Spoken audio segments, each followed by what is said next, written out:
केंद्रीय मंत्रिमंडल के मेरे सभी सहयोगी, बायोटेक सेक्टर से जुड़े सभी महानुभाव, देश विदेश से आए अतिथिगण, एक्सपर्ट्स, निवेशक, एसएमई और स्टार्टअप सहित इंडस्ट्री के सभी साथी, देवी और सज्जनों, देश की पहली बायोटेक स्टार्टअप एक्सपो इस आयोजन के लिए, इसमें हिस्सा लेने के लिए और भारत की एक शक्ति का दुनिया को परिचय कराने के लिए मैं आप सबको बहुत बहुत बधाई देता हूं।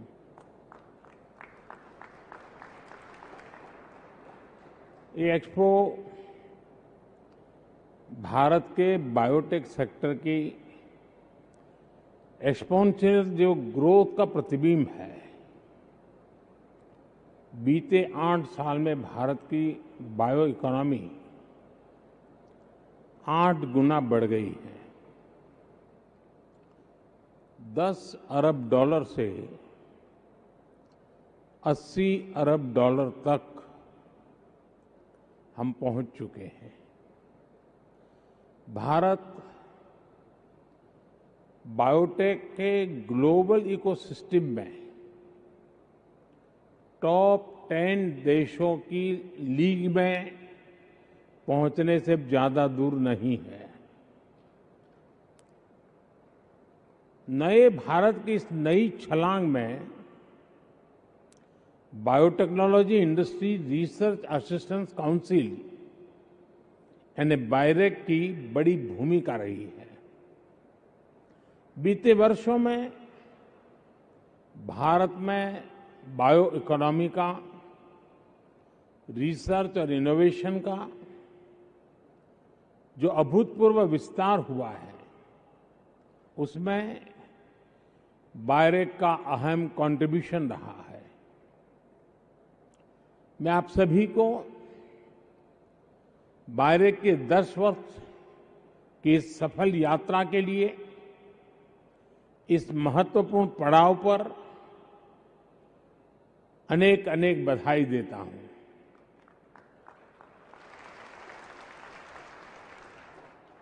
यहां जो एग्जीबिशन लगी है, उसमें भारत के युवा टैलेंट, भारत के बायोटेक स्टार्टअप्स, इनका सामर्थ्य और बायोटेक सेक्टर के लिए भविष्य का रोड मैप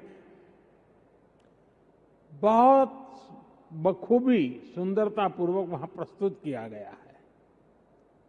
ऐसे समय में जब भारत अपनी आजादी के अमृत महोत्सव मना रहा है, अगले 25 वर्षों के लिए नए लक्ष्य तय कर रहा है, तब बायोटेक सेक्टर देश के विकास को नई गति देने के लिए बहुत महत्वपूर्ण है। एग्जीबिशन में शोकेस किए गए बायोटेक स्टार्टअप्स और बायोटेक इन्वेस्टर्स और इंक्यूबेशन सेंटर्स नए भारत की एस्पिरेशंस के साथ चल रहे हैं। आज यहां जो थोड़ी देर पहले जो ई पोर्टल लॉन्च किया गया है, उसमें हमारे 750 बायोटेक प्रोडक्ट लिस्टेड हैं। ये भारत की बायो इकोनॉमी के सामर्थ्य और उसके विस्तार को भी और उसकी विविधता को दिखाता है। साथियों, इस हॉल में बायोटेक सेक्टर से जुड़ा करीब करीब हर सेक्टर मौजूद है। हमारे साथ बड़ी संख्या में ऑनलाइन भी बायोटेक प्रोफेशनल जुड़े हुए हैं। आने वाले 2 दिनों में आप इस एक्सपो में बायोटेक सेक्टर के सामने अवसरों और चुनौतियों पर चर्चा करने वाले हैं। बीते दशकों में हमने दुनिया में अपने डॉक्टर्स, हेल्थ प्रोफेशनल्स की रेपुटेशन को बढ़ते हुए देखा है। दुनिया में हमारे आईटी प्रोफेशनल्स की स्किल और इनोवेशन को लेकर ट्रस्ट का जो माहौल है वो एक नई ऊंचाई पर पहुंचा है। यही ट्रस्ट, यही रेपुटेशन इस दशक में भारत के बायोटेक सेक्टर, भारत के बायो प्रोफेशनल के लिए होते हुए हम सब देख रहे हैं। ये मेरा आप पर विश्वास है, भारत के बायोटेक सेक्टर पर विश्वास है।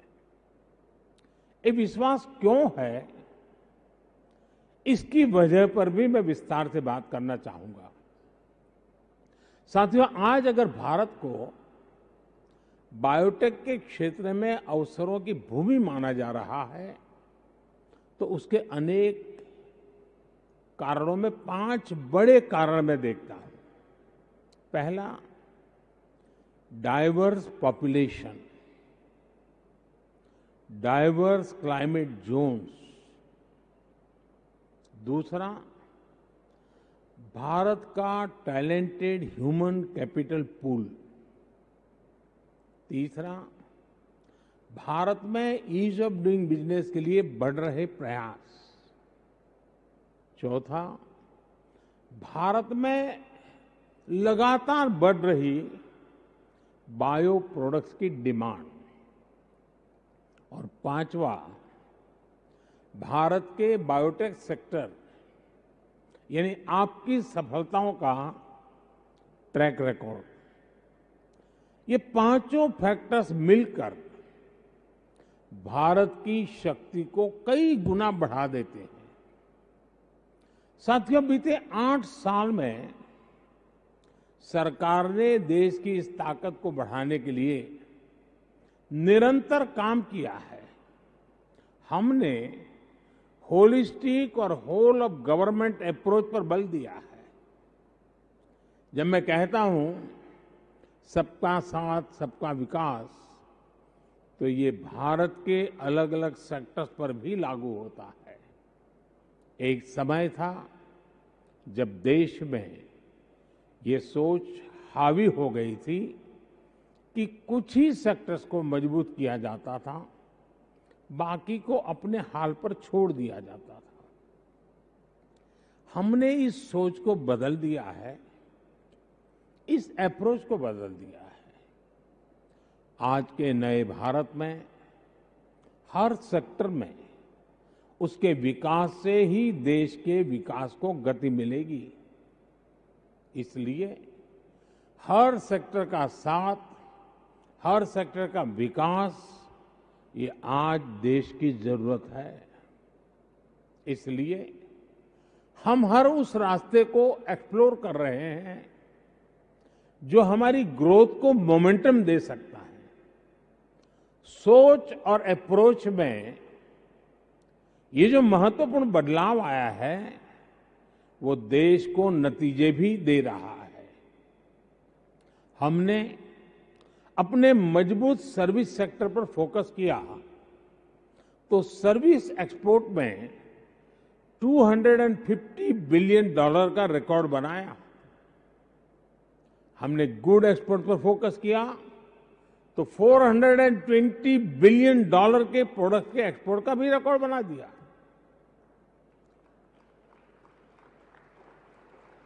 इन सबके साथ ही हमारे प्रयास अन्य सेक्टर्स के लिए भी उतनी ही गंभीरता से चल रहे हैं। इसलिए ही हम अगर टेक्सटाइल के सेक्टर में पीएलआई स्कीम को लागू करते हैं तो ड्रोन, सेमीकंडक्टर्स और high efficiency solar PV modules, इसके लिए भी इस स्कीम को आगे बढ़ाते हैं।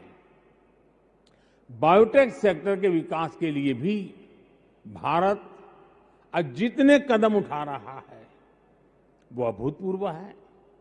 साथियों, सरकार के प्रयासों का आप हमारे स्टार्टअप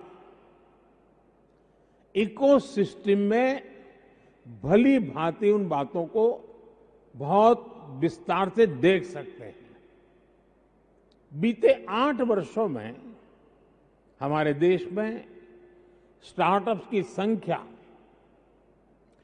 कुछ 100 से बढ़कर 70,000 तक पहुंच गई। ये 70,000 स्टार्टअप्स लगभग 60 अलग अलग इंडस्ट्रीज में बने हैं। इसमें भी 5,000 से अधिक स्टार्टअप्स बायोटेक से जुड़े हैं। यानी भारत में हर 14वां स्टार्टअप बायोटेक्नोलॉजी सेक्टर में बन रहा है। इनमें भी 1100 से अधिक तो पिछले साल ही जुड़े हैं। आप अंदाजा लगा सकते हैं कि देश का कितना बड़ा टैलेंट तेजी से बायोटेक सेक्टर की तरफ बढ़ रहा है। साथियों, बीते सालों में हमने Atal innovation mission, make in India और आत्मनिर्भर भारत अभियान के तहत जो भी कदम उठाए हैं उनका भी लाभ बायोटेक सेक्टर को मिला है। स्टार्टअप इंडिया की शुरुआत के बाद हमारे बायोटेक स्टार्टअप्स में निवेश करने वालों की संख्या में 9 गुना वृद्धि हुई है। बायोटेक इंक्यूबेटर्स की संख्या और टोटल फंडिंग में भी लगभग 7 गुना बढ़ोतरी हुई है। 2014 में हमारे देश में जहां सिर्फ 6 बायो इंक्यूबेटर्स थे, वहीं आज इनकी संख्या बढ़कर 75 हो गई है। 8 साल पहले हमारे देश में 10 बायोटेक प्रोडक्ट्स थे। आज इनकी संख्या 700 से अधिक हो गई है। भारत जो अपने फिजिकल इंफ्रास्ट्रक्चर और डिजिटल इंफ्रास्ट्रक्चर में अभूतपूर्व इन्वेस्ट कर रहा है, उसका लाभ भी बायोटेक्नोलॉजी सेक्टर को हो रहा है। साथियों, हमारे युवाओं में ये नया जोश, ये नया उत्साह आने की एक और बड़ी वजह है। ये पॉजिटिविटी इसलिए है क्योंकि देश में अब इनोवेशन का, R&D का एक आधुनिक सपोर्ट सिस्टम उन्हें उपलब्ध हो रहा है। देश में पॉलिसी से लेकर इंफ्रास्ट्रक्चर तक इसके लिए हर जरूरी रिफॉर्म्स किए जा रहे हैं। सरकार ही सब कुछ जानती है। सरकार की अकेली सब कुछ कर लेगी, इस कार्य संस्कृति को पीछे छोड़कर अब देश सबका प्रयास की भावना से आगे बढ़ रहा है। इसलिए भारत में आज अनेक नए इंटरफेस तैयार किए जा रहे हैं। बायरेक जैसे प्लेटफॉर्म्स को सशक्त किया जा रहा है। स्टार्टअप्स के लिए स्टार्टअप इंडिया अभियान हो, स्पेस सेक्टर के लिए इन स्पेस हो, डिफेंस स्टार्टअप्स के लिए आईडेक्स हो, सेमीकंडक्टर्स के लिए इंडियन सेमीकंडक्टर मिशन हो, युवाओं में इनोवेशन को प्रोत्साहित करने के लिए स्मार्ट इंडिया हैकेथॉन हो, ये बायोटेक स्टार्टअप एक्सपो हो, सबसे प्रयास की भावना को बढ़ाते हुए नए संस्थानों के माध्यम से सरकार इंडस्ट्री के बेस्ट माइंड्स को एक साथ एक प्लेटफॉर्म पर ला रही है। इसका देश को एक और बड़ा फायदा हो रहा है। रिसर्च और एकेडमिक, इससे देश को नए ब्रेक थ्रू मिलते हैं। जो रियल वर्ल्ड व्यू होता है उसमें इंडस्ट्री सहायता करती है और सरकार जरूरी पॉलिसी एनवायरनमेंट और जरूरी इंफ्रास्ट्रक्चर उपलब्ध कराती है।